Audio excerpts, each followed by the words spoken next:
This episode is sponsored by The Power of You, a leadership resource for entrepreneurs, solopreneurs, and anyone intent on developing their leadership impact and supercharging their career. For more information, check the podcast webpage or show notes. Hello, and welcome to another episode of The Soul of Business with Blaine Bartlett. I am your host, Blaine Bartlett.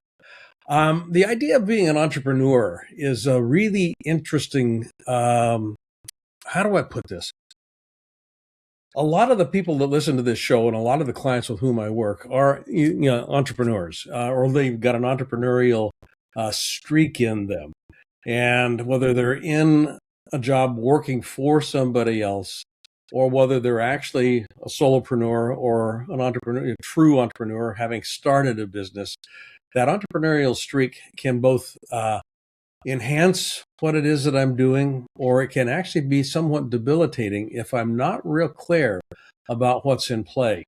And the classic dilemma here has to do with, particularly from a startup perspective, when you start the business, when you start the team, as an example, and this can be just an entrepreneur inside a system, starting a new division, starting a new product launch, that sort of thing.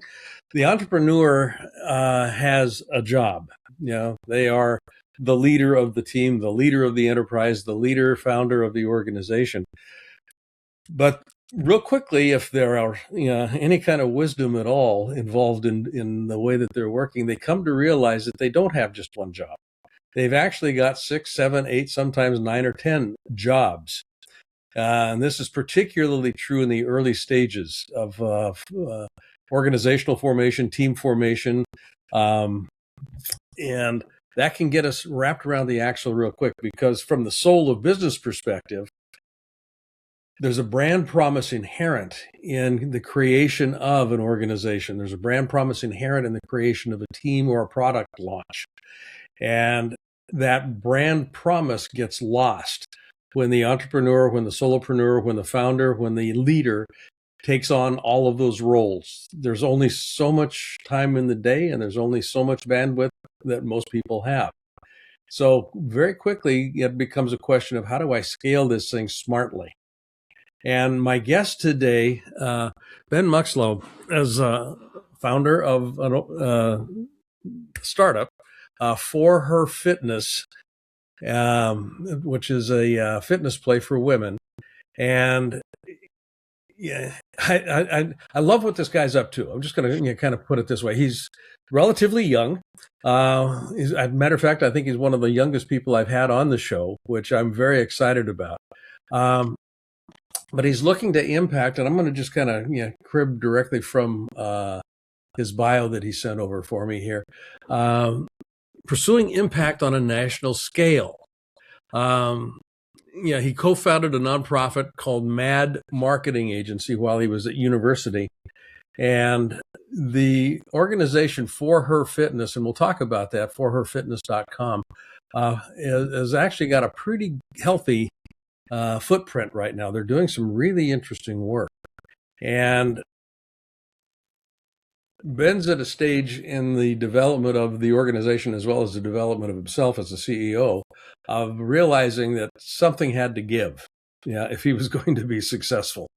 And that's what I want to talk about today, because when we're looking at the soul of business, part of what we need to be able to keep in play is the soul of the business, and not sacrifice it because we took our eyes off the ball. And we started doing things that were counterproductive in the name of efficiency, in the name of effectiveness, to run the business. What slips through the cracks is that brand promise, the soul of the business, oftentimes. So, Ben, welcome to the show. Thanks so much, Blaine. Pleasure to be here. It's been great talking with you so far, and learning some things from you, and meeting you on the Vit Factor 1% team was fantastic. Talking through this fits all too well with my journey as an entrepreneur. And I'm just getting started and have a long ways to go. But this happened to me. I faced the burnout. I even quit for a time and had to come back to it and figure out that the soul of the business. I had to allow that to sit and marinate and repurpose it into, what it is now, growing relatively quick in a 6 month time span. Um, and I can tell you that I say one of the words is ego. Putting the ego to the side to allow yourself to grow. And ego has a lot to do with emotions and how we feel. And we can't always see, or determine, or even expect results, right? It's always, you can't control that, but what you can control is yourself, and you can control how you respond to everything that happens in your business. So um, yeah, that's what happened to me, and I've got some decent experience with that turnaround. Yeah. Now you started coaching women in the physical health space, in the Mhm. strength and uh, uh, gosh, that whole physical fitness Yeah, sector. absolutely. Um, Yeah, and you started that about 5 years ago. Um, and you now have, I think, 8 coaches that are part and parcel of what you're doing with your organization, and you actually have a national footprint at this point in time. yep. Um, so, can you talk a little bit about that migration from starting the business, trying to do everything yourself, wearing all the hats, and that epiphany that you had that this is going to kill me if I don't do something different? Oh, yeah, absolutely. And I'm gonna give you like the summarized to the point version. So in 2020, COVID hit, and at the time I was in community college, and they expected us to pay more for a lesser education, and that didn't sit well with me. So Um, I got laid off from my job. I was in community college. Started building this workout program. I got certified as a personal trainer, and most of my clients pre getting certified, because I'd been training people for a while. Most of my clients just ended up being women. That's the first one that leads towards me training women, and then the second one was Yeah, so, I so that was actually. not that Yeah. was not original intent. No, it Okay, that's happened interesting. by itself. The majority of my clients ended up being women, around my age or middle age, or even older. Even when I was training in the gym, because I did that for a while as well too. Most of my clients were women. The second piece that went into that, and this is where my fire comes from. This is where my passion comes from, is when you look on social media, you look on Facebook, all of these different weight loss companies, they structure their marketing around women, and they Hmm. don't do it in a healthy way. Yeah. So I have really good values when it comes to fitness and doing the right thing. And I really felt at the time that their marketing and their quick fix things were targeting the insecurities of women, including people who I loved that were very close to me. I have a problem with that. So Hmm. that's where the For Her Fitness came from. I Okay. started For Her Fitness programs on a online training platform. Most of the programs were pre-built, automated 3 days per week, 1 hour workouts, helping get into good shape, strong, powerful physiques. But the primary purpose also is working on the mindset. Yep. Initially, I thought for a long time that we weren't the quickest way. Well, we're not the fastest way, but we're the way that's going to help you stay healthy for 10 years down the road. So we've got a saying, if you wouldn't do it for 10 years, we're not going to give it to you for 10 days. So, um, I will say, with that kind of realization there, and it's just actually 3 months ago, I was thinking more about this. We actually are the quickest way. And we're the quickest way because we have a high success rate, with women not quitting. So when you think Okay. about things that way, with having a very high retention rate, we are the fastest way. So where my mindset goes with that. I was a sole trainer in the business for about 2.5 years. So it was about 2022, 2023.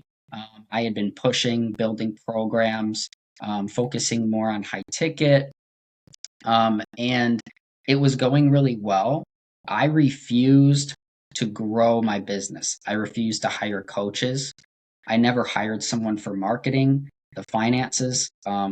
It's where I kind of got into information systems a bit. I built out a CRM and I automated everything. And I spent so much time on the automation piece that Hmm. it took away from the training and it took away from the sales and the parts that made me money. Um, and dealing with, again, I was back in college at the time, had a relationship at the time. I was so stressed out, Blaine, and I'm completely open about this because it lets people know that no matter what happens, like you can always come back from that. But I had autoimmune disorders at the time, Hmm. so I had alopecia areata, stress related. Half my Yeah. hair was gone, my eyebrow was gone. I had no hair. I was super insecure, so I stopped making my own content, and eventually, um, I I just had to stop the business and went back to college, finished um, before it was my at the end of my senior year. I brought the business back, Hmm. decided to test it with one coach. It worked. In her first week, she made $800 in one sale. I said, okay, this is a go. This is, what we're going to do. We're going to bring it back. We're going to build a team of people who are really passionate about the same things, and I'm going to help them avoid the burnout that I had. So Hmm. that's where we're at. Um, I so love that. I love the story, and what I really okay, particularly appreciate about the vulnerability and sharing, that journey is it makes accessible an understanding that, in one sense, there is no such thing as failure. Yeah, as long as you get back on the horse again, metaphorically speaking here, sure, the idea was solid. The idea remains solid. That and the purpose of business is to uplift the experience of being on this planet, uplift the experience of being alive on this planet, more right, specifically. And you talked about passion, you talked about desire, where you get your spark and energy from, and it's yeah, the organization becomes a reflection of that. So it really is organized around something that I call the for the sake of what matters. What matters, which is a little bit different than why. Simon Sinek talks about the why. Yeah, you keep digging on that, and you get down to something pretty granular. What matters? Why are we in business is one thing, but what's the difference that our business makes that is yep, the difference in people's lives? And that's the thing that matters. And to be able yes, to deliver on that in a healthy way, particularly in the space that you're operating in, yeah, it mhm, has to be done in a healthy way. Otherwise, there's an integrity mismatch, yep, and that's not scalable either. no, So, um, you mentioned being the quickest way, and the yeah, realization that kind of illuminated that was you know in the context of retention. sure, And I know enough. I mean, I've joined enough gyms in my life. hmm That particularly around New Year's, and by March, it's kind of like I don't think I'm going to go again. Yeah. hmm So 3 months in, it starts to tail off. How do you man? What for you is the secret sauce for retention? That's a great question. I think there's a lot of pieces to it, and I also think that when talking about retention of a client, or even now, I'm dealing with a different form of retention because I have a team of 8 coaches. Yep. I have two or three more who are through training and getting ready to join. I have a couple more who want to, and it's um, now I'm dealing with a different form of retention. But I think uh, I would really like to bring it back to a book that I read called How to Win Friends and Influence People. You know the book, I know it. So Oh, yeah. it's a great book. He's getting ready. I'm going to quote it. But what I like about it, he said that a lot of people, even if they're not happy, will stay at their jobs. And the reason why is because they have a feeling of importance. So if your client feels that what they're doing is important in the grand scheme of their life long term, they're going to stay. Yep. And if they, again, and you have to show them results, but it's not always just physical. What we find with women's fitness, Blaine, is a lot of times, a lot of women actually undereat for long periods of time. So we have to do what's called a metabolism fix at first, which is relatively like 3 months or so, where we increase their calories, sometimes up to 1,000 calories more in a 3-month time span. Wow. Right, on a daily average. And most of the women lose weight during that time. And the reason why is because of just not so healthy relationships with food. A lot of it comes from the working out and building muscle, which is like the key factor, in improving your life and also longevity. But really, it's the unhealthy relationship with food, the back and forth. So eating for 4 days, 1,000 calories, and then having that one day that might be like 4,000 calories that, is throwing your body off. It doesn't know what's going on. So I'll answer your question because I know I got a little off topic, but no, you're right on the mark there. Right. Yeah, one of the things that we talk about in the work that I do with my clients, has to do with being able to answer the question: how do people feel about themselves when they're in the presence of your service or product? If they feel uplifted, if they feel good, if they feel like they're winning, they're going to stick around. Yes, they're going to stick around. Correct. And even when we talk about testimonials, and those are repurposed, those are marketing content too, really important for coaches, but Absolutely. for clients, giving them their own testimonials and showing that progress to them. And it's not always physical. It's not always weight. Sometimes it's just, hey, you know what I've noticed about our coaching calls? You're excited. You're excited about doing this. And when you started, you hated this. That's a mindset shift paradigm that you say, listen, if we're done in 6 months, I can't coach you forever. But in 10 years, you love this, you're still going to be doing it. And that's where impact lies. Right? Yeah. So I think that's what it is, right? And I love that. And you talked about, and I was going to ask this question around here, impacting lives. How do you define impact for you? Not just in the healthcare space or in the physical fitness space, but for you, what does impact mean?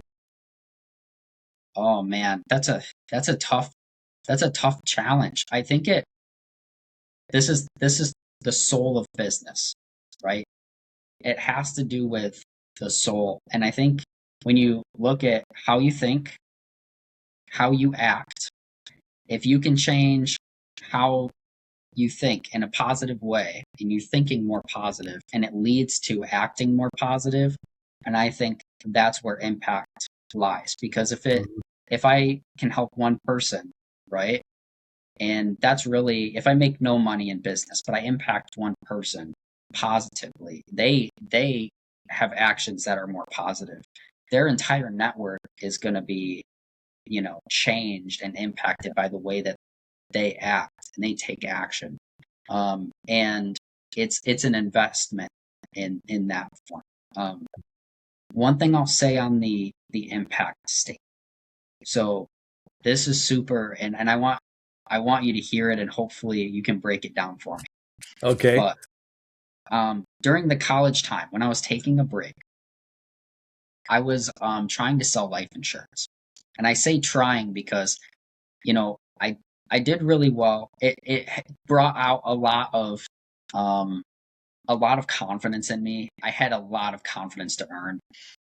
But I'll say that I ended up stopping because I felt like it didn't align with the passion. Like I Hmm. wanted to make money a different way. That was my Yeah. choice. But when I tried to apply the same money principles to for her fitness, it wasn't pushing me. It wasn't enough to stay up late and wake up early and to do the things that I wanted to do. For Hmm. me, money, I don't know what it is. It does not like of the goal is to make more money, but it doesn't motivate me. What I Yeah. have to do, like myself, Blaine, and everybody's different. I have to start with people. I have to start with people and break it down from I have to impact this many lives, and then I can break it down from money from there. But my personal, I have to start with people, and that's what actually gets me like doing the stuff that other people aren't willing to do, like waking Yeah. up early, staying up late, working on Sundays, all of those things. It has to start with Yeah. people. Yeah. That's the what matters Yes. piece of for the sake of what do I do this. Interesting. I mean, when you talk about money, this is, I think, a useful just sidebar. Money is it's an extrinsic motivator Yes. for people. It is not by definition an intrinsic inspirational driver. Okay, people are not inspired by money. They get motivated by money. And that's where the weak link comes in. When you tap into inspiration, that is a very strong link to something that moves. Anything that's external, money is external. Money is an energetic flow that's out there somewhere that I can tap into or walk away from. It's all there. But because it's outside of me, there's very little inspirational dynamic to it. And I think that's the big mistake that a lot of people make is they try to latch into that energetic of money as a way to get from point A to point B. And yeah, it's a Right. carrot and stick approach. It does work. Sure. But in terms of longevity, and in terms of the experience of fulfillment that comes along with a healthy movement, money isn't going to make it. Money, Mhm. might fund it, but it won't make it. The inspiration that you're talking about, in this case, people, just kind of that placeholder.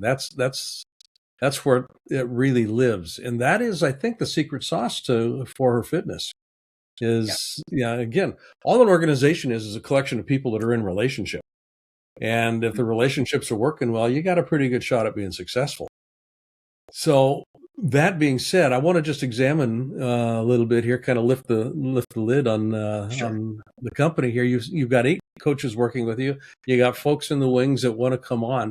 How are you facilitating the development of those relationships so that and this goes to the question of retention, so that you are seen as an employer of choice and people want to continue to stay with you? Yeah. Yeah. Absolutely. Well, the first thing I did is I understand that you're looking for really hungry people. I mean, hiring is such a I've learned more about hiring in the past like 2 months than like I probably ever wanted to, but it's a really important skill to have. I'll start with, the first kind of way that we got out there. I think it's really relative. You know, I started with one coach. I put 3 months into one coach, and Hmm. tried to develop her, figure out the links. She did really, really well. Wasn't a personal trainer. She had past experience coaching. We helped her get certified and invested in her. And it came out that, around that 3 month mark, she had too much on her plate and she decided she really didn't want to coach anymore. It wasn't up her alley, not personal. We have a great relationship today, but I was in a position where I have a coaching business structured on coaches, multiple coaches, and I Hmm. had none. Yeah. And so I had an about um an hour sit with myself where I'm like, well, what are we going to do here? This is a great time to quit. Great time to quit. Yeah. There's nothing stopping you. And I'm like, but hang on a second. We have all this proof, all this built. Like, let's let's see what happens. So I took 30 minutes. I made a profile on Indeed and made an application for free, wrote it up, put it out there for her fitness coaches. I was very, very truthful about what we were looking for, what kind of organization we were, what our values were, and what we were doing, that we were a startup. We're basically starting from scratch, got to be very flexible. We had 72 applications in 48 hours. I spent Wow. 3 weeks doing just about 3 or 4 interviews a day outside of work. I'd come home from work, do 4 or 5 interviews, and it, it was a crazy 3 weeks, but that's kind of how we got started. Now, what I understood from coaching myself when I was coaching and running my business, the thing that stood in my way, my ego, I refused to build a team. Yep. So for these coaches that are coming on, the goal is here. We made packets, shipped out packets, and we did a 3-hour training, got them all set up, taught them the basics, and then I meet with them, weekly and biweekly. We do marketing contents and continue developing them. The goal is to help them build their own teams underneath of them. So we're Hmm. facilitating and bringing them into basically my role. So I'm going to uplift and promote those coaches, help them build teams so they can become leaders of their own, um, and ultimately, working in that direction, keeps them very, talked about inspiration, right? Just making sure there's always more opportunity for them, because as an employee, having employees that are very entrepreneurial can be tough. This is a 1099 role where, hey, I know you're hungry. Me too. That's great. As hungry as you are, I'm just as hungry. I'm going to keep having more opportunities and showing you why this partnership between us is, completely worth your time. I love Um, this. Yeah, we yeah, build great companies by building great people. I I love do that. a weekly show called The Power of You, and this week we actually did one on the whole staffing question. How do we hire? Yep. What do we hire for? And most people will hire because they have a staff need, a Yep. staffing need. So Hmm. uh, organizations that hire for cultural fit, that's a completely different conversation, and it Hmm. requires an investment in development, which is exactly what you're doing, which will set the organization up to thrive, not just eke out a survival based Sure. existence. So, what do you see happening for you? I'm going to ask this in two parts, Yeah. for you and then for the company, for her fitness in the next, let's say, 3 years. What's your aspiration around that? What would you like to see unfold? The first thing, man, that's a tough question. I've written out um, my year goals for 26. Whether we'll hit them or not, eventually we will. I would like to see a total of 100 for her fitness coaches across the country. Right now, some of our coaches are in California, North Carolina, um, down in Texas, up in Chicago. I would like to see us really spread, get into every state. Um, for for me, I really want to see our team grow and develop, become, a very large team that's able to impact thousands and thousands of people, where our coaches aren't, struggling to survive also, but they're inspired and they're able to create impact. So yeah, I want them to be more financially free. I want them to feel in line with what they're doing, that they're connected to many coaches who can help guide them. Um, for me, and this is a personal goal of mine, getting more into leadership, getting more into speaking, um, teaching, guiding others, and helping them grow past the things that I've struggled with myself. That's great. So the more that I can do that, um, the better. So I've yet to write my first speech, but um, that's something I did. I wrote down in my goals for 26 was to write my first one and start practicing. And maybe trying to see what that first opportunity would be to give it. That's great. That's great. Need to get you in my mastermind program. We do a year-long mastermind program. It's around leadership, and it's all focused on the leadership mindset. Yeah. So Yeah, that'd be great. we'll talk about that offline. Yeah, uh, yeah, absolutely. Blaine, do but you mind if I ask you a question, Blaine? please go ahead. Yeah. Yeah. So, for younger entrepreneurs who, are trying to start companies, I feel like are very money hungry and driven to make the money and to make it quickly.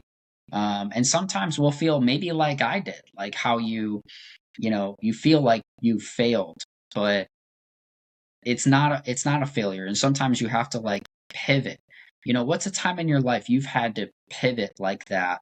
And this is the second part of the question is, what's your advice to pivoting quicker, or maybe understanding that this isn't the right path for you quicker, so that you can get to that next thing and not be so emotionally tied.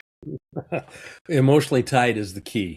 I mean, it truly is. And you talked about ego. Oftentimes, the ego will keep me in a place where I don't need to be any longer. So I'll answer kind of the second part of the question first here. We can pivot quicker when we examine why we are attached to the way it is. Okay, and if we can understand the attachment dynamic, oftentimes we can release its grip on us so that we now can see other opportunities. So if and you talked about, setting goals. Yeah. The purpose of a goal isn't to get something. The purpose of a goal is to grow. And if I get the goal, great. I mean, that's frosting on the cake. But I need to be growing in the process. So this is part of the answer to the pivoting question. If I find myself stuck, I don't necessarily want to let go of, what my dream is. That Yeah. really isn't the option that I'm entertaining. But I want to let go of my attachment to how it's supposed to look. Yeah. And that opens up different pathways. It's kind of like, well, okay, let's see what happens if I pivot a little bit here and go in this direction for a while, thinking that it might develop in a way that gets me closer in a faster way to what it was that I said I wanted to have, do, or be down the road. In terms of my own personal experience, the first part of your question, I've had, at my age, I've pivoted a bunch. One that comes to mind, no, this goes way back into my early career. I got fired twice from a job, and the same job. I got fired twice. Never knew about it. Never knew about it. My Did you boss, not know? because my boss never told me. Her boss is the one that wanted me fired, Oh, and wow. she never told me about it. And this is where the pivoting piece comes into play. Pivoting, mentors are hugely important in life. And she saw something in me that her boss didn't see, and that I felt was present, but I didn't know how to articulate it or access it. So her being willing to basically fly air cover for me and not pull the trigger allowed me the latitude and the freedom to explore some stuff. And I actually ended up pivoting a couple of times in that job, pivoting in the sense that with her counsel, and it was interesting. My boss at that time was a woman, and this goes back into the 1970s, which a female boss was relatively rare, particularly in that industry.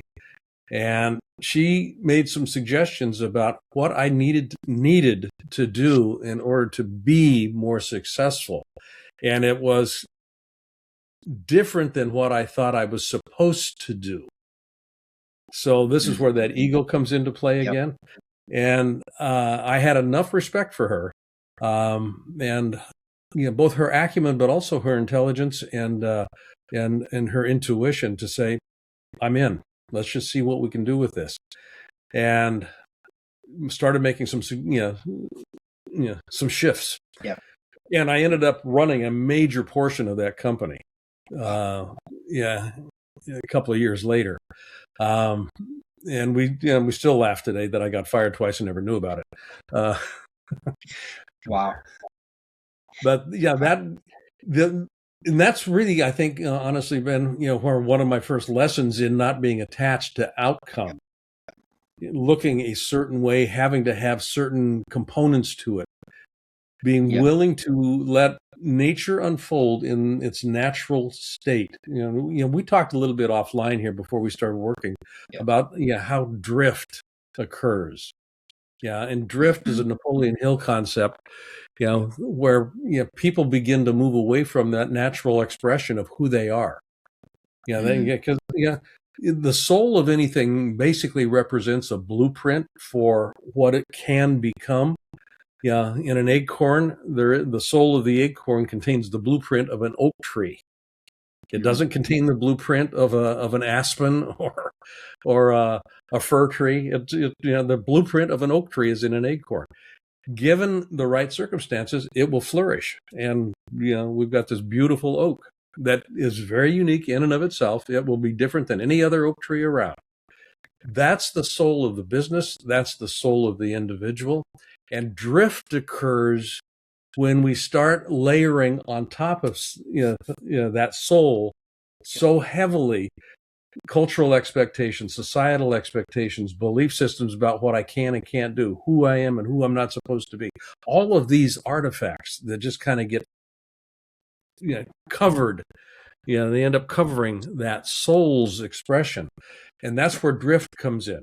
The way you counteract drift is exactly what you've been talking about. You sit by yourself for an hour going, okay, what's it all about, Alfie? Yeah, let's figure this out. You start thinking for yourself.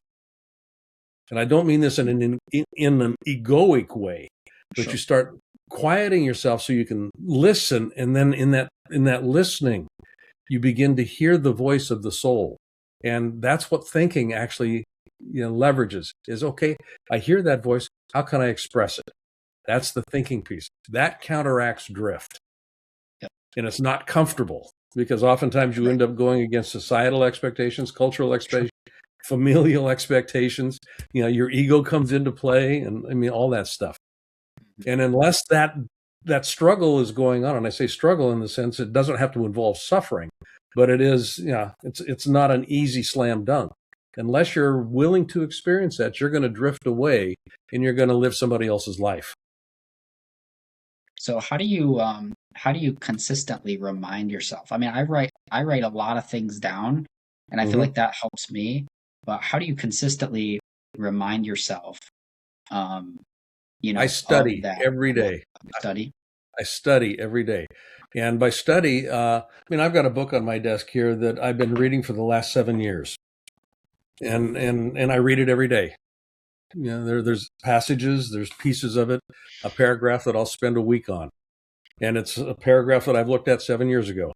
And I keep coming back to it. Work of, Marcus Aurelius, Stoic philosophy. I'm a very avid student, if you will, of Stoic philosophy. Thomas Troward, Neville Goddard. These works right now. I'm doing some work on the Gita, the old Indian text. And I'm studying the Sri Ambaneja's essays on the Gita, and that sort of stuff. I'm always learning. That's how you counteract drift. You keep your mind engaged. Right. I like where you're going with that. So you say the word engaged. And that reminds me of the conversation we had when you talked a lot about how, and you, of course, are going to say this better than me, but so many of your actions that you have every single day, so many of your thoughts you have every single day are not engaged thoughts. They're not engaged actions. And I talked to you openly about my addiction to social media. And I know it. And I need it for my business. And on the other side, I feel it as it slowly starts to consume hours of my time. But not just that. Every time you scroll and it's different ideas, different thoughts, boom, boom, boom. And it's taking up that, like you said, that 1 hour where you just spend it with yourself and you're like, all right, let me figure out like what I need to do to move myself in this direction. Mm-hmm. You're not doing that at all. Right. And anytime that you have that opportunity, you immediately consume your mind with these other thoughts, which are mindless. They're not intentional. Yep. You want to bring the mind into the equation. Yep. Absolutely. Ben, where can people find out more about what you're up to, as well as what For Her Fitness is offering? Yeah. Absolutely. So we've got we have a Facebook page, we have an Instagram page. I'm not great at TikTok, so we haven't been making TikToks yet. But the best place right now is just www.4herfitness.com. forherfitness.com. forherfitness.com. Okay. So the number 4, and that number 4 is actually important. It's intentional. So we have exercise, nutrition, mindset, and community. And if we touch on all 4, that's how we branch into the, have such great retention, I'll say. But Perfect. Thanks so much, Blaine. Ben Muxlow has been my guest, and I've loved this conversation, Ben. And I just wish you all the best going forward. I know we're going to be continuing to be in contact and connection here, so don't be a stranger.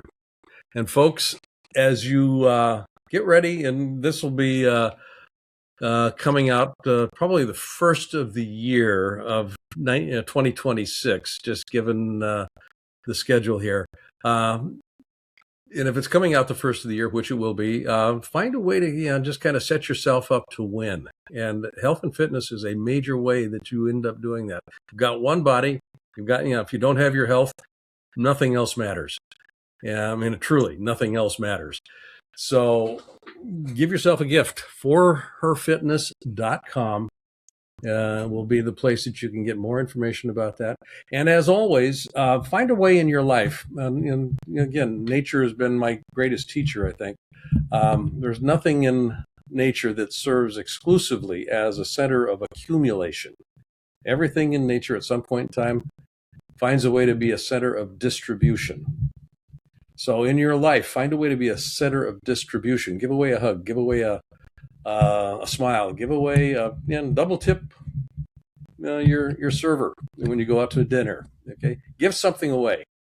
Let it flow, and if it flows, something else is going to come in. And the way that you find yourself invigorated in life is to give things away. Create a flow dynamic. That's it. And this is Blaine Bartlett. You've been listening to The Soul of Business with Blaine Bartlett, and I will see you on the next episode. Thanks for listening, folks. Take care. This episode is sponsored by The Power of You, a leadership resource for entrepreneurs, solopreneurs, and anyone intent on developing their leadership impact and supercharging their career. For more information, check the podcast webpage or show notes. Hi, I'd like to ask you to do something for me if you wouldn't mind. If you like this episode, I'd like you to not only subscribe on your favorite site, but I'd also like you to give a rating. Ideally, a 5-star rating would be greatly appreciated.